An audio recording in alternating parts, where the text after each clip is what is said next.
A new report details how the Twitter attack happened.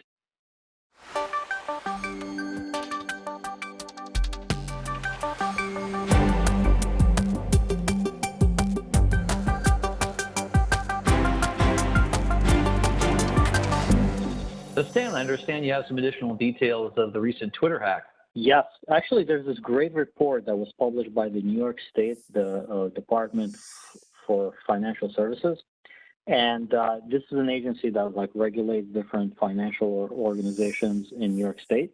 Among them, cryptocurrency exchanges, and the governor, Governor Cuomo of New York, had asked this organization, this agency, to go ahead and figure out like that big Twitter hack in July 2020 that happened, maybe what were some of the contributing factors and things like that. Actually, the report is really nicely written. It has a lot of detail at a technical level, at a high level, explaining the situation of what happened. And just for everyone who might have forgotten, in July 2020, there were very famous Twitter accounts or accounts for very well-known users, like presidents and other like industry leaders for different, celebrities basically, that were taken over. And people were basically saying, hey, you should buy cryptocurrency or stuff like that. They're basically posing as those people and asking them to do certain things. And obviously, this is very worrisome because if you can take over accounts for celebrities, then you can take over accounts for just anyone else. But with celebrities, you have more of a voice. If your celebrities are celebrities because there's a lot of followers, they can make changes or movements, or they can, a lot of days now, there's all these algorithms out there that are looking at Twitter postings from different people and maybe making some decisions in an automated way of what to do next. And if you're able to affect, a tweet to come from a specific account, you might actually cause a little bit, potential problems. So I definitely recommend people check out the article, or actually this report, because it does go into a lot of detail of what happened. But the thing that resonated with me about the report is how the adversaries initially got access into Twitter in order to be able to start posting some of these things. So the two things that the report concentrated on were social engineering and the reliance on like VPN systems. So social engineering, you usually have to have some sort of a problem. Well, these days with COVID-19 and all the restrictions, everyone's working from home. And when we're working from home, we might have more problems with our VPN access, or more technical issues, or somebody might reach out to you that they're not going to walk over to your desk like they might have done in the past. They might send you a message or something like that. So of course, Twitter, like every other company, was going through the same thing. And according to the report, the adversaries kind of use different social engineering tactics with this angle of like, hey, I can't get in, or you need to grant me access. And a lot of what I liked about the story is that many of the people who the adversaries reached out to actually reported it to the, Twitter's like fraud team or their CSERT that responds to these things, except for one employee, unfortunately.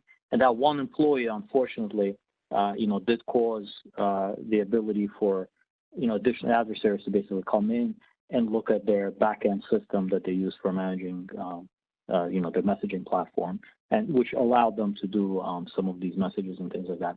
Now, the report goes into a lot of detail on a lot of different topics, but I really thought that this initial entry is really, just like something interesting to look into. How do you execute such a large-scale operation? And it really starts with like almost like the weakest link can be sometimes the person. And we've always talked about that. This is definitely one of those situations.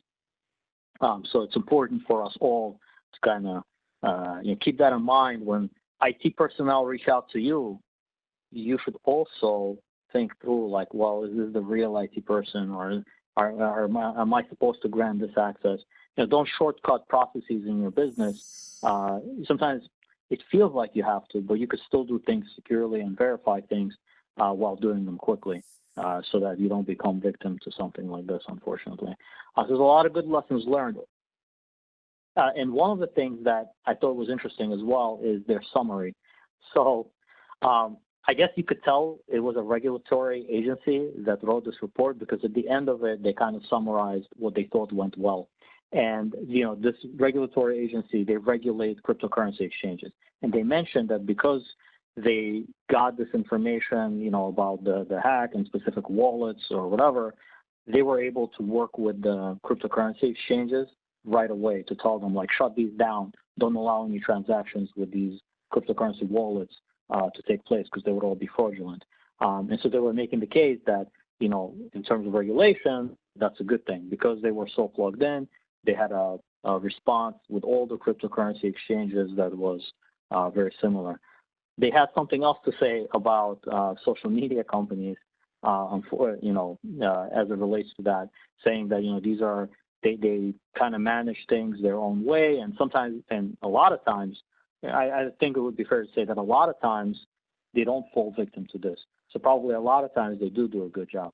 But these times where they don't, I guess the regulators at DFS felt like perhaps they should start regulating some of these companies so that they can be on the same page with different security standards or response actions that need to occur. So definitely recommend everyone check it out. Really good, interesting article. Curious to hear your guys' thoughts on it. So really interesting, Stan. So I think in this case, the actual account owners, their actual accounts were not hacked, right? Or they didn't give up their credentials to the attacker, right? This was all through that one employee that was able to give up basically getting them to the employee, they were able to access back-end systems. And that's actually, I'm glad you bring that up because these back-end systems are very important in every business. Every business has some kind of like a special system that's like the crown jewels of that business. And it has to be, sometimes everyone thinks they have to monitor just things that are exposed externally. But in this situation, this, auditing of that internal system has probably been very, very important in order to quickly detect, fraud and things like that. And I'm sure they're doing that there. But for everyone else, this is an important lesson about systems in the back end that have very, very specialized functions that, give you basically root level access to your entire platform. Well, that's another great example of why layered controls are important. You can never expect a person to be 100% correct 100% of the time, right? Sooner or later, there will be an oversight, there will be a gap. There's no malicious intent per se, but just statistically, you can't bet on 100% human effectiveness. We can't even bet on 100% technological effectiveness. So really understanding that, while education plays a very important part in an overall security program, that you really need to back that up with multiple layers of security control so that when that, human domino falls, which is going to be, the first and or the last link in that chain, that you've got other controls there that are going to help you identify what happens next as quickly as possible and take timely action. Yeah, I don't know if the article mentioned how did Twitter, become aware of this situation? Was it because people were tweeting at Twitter, or did they have any sort of internal controls that, alerted them that something was wrong? I don't know if the article mentioned that. I'm sure the report goes into it. I don't remember the details of it, so I encourage everyone to check it out. But if I remember correctly, we all found out about it because of these tweets, and it did take them a little while to shut it down, to stop doing certain things. In fact, I believe they had to turn off core features in their platform. Like I remember certain people weren't able to tweet for some amount of time as a result. So it seems like, if I'm remembering it correctly, that it potentially took some time to respond. And they probably learned about it both. I imagine they learned about it both from their internal systems, and while they were trying to address it, they had this also PR problem that they had to address as well. And it's actually, this report, I know it happened to Twitter, but I think everyone can learn something from it. It's got very, very important lessons for everyone who will likely have to deal with something like this in the future. Like the fact that they had to deal with the security problem and the PR problem at the same time, I think that adds another layer of complexity on it as well. And then there's users who are kind of like yelling at you at the same time. You got to bring the system back. They can't tweet or whatever it is, and it can really be very stressful for the security team. So, I'm very glad that Twitter was able to handle it and that, DFS published this report so that everyone else can kind of take lessons learned. At least when it happens to someone else, they'll kind of know maybe some of the best practices to follow, or what did people do in those situations, or what did other companies do? How did they respond? And they can learn either way what they'd like to do or what they'd like to avoid. No, and another great example of why incident response and tabletop exercises and incident preparedness needs to include functions that are not IT or security centric, right? They need to include public relations. They need to include your legal team. They need to include your executive officer team. That way, when they're dealing with situations like that, they're able to take care of those publicity issues, those PR related issues, while the technologists are able to stay focused on resolving the technical challenges.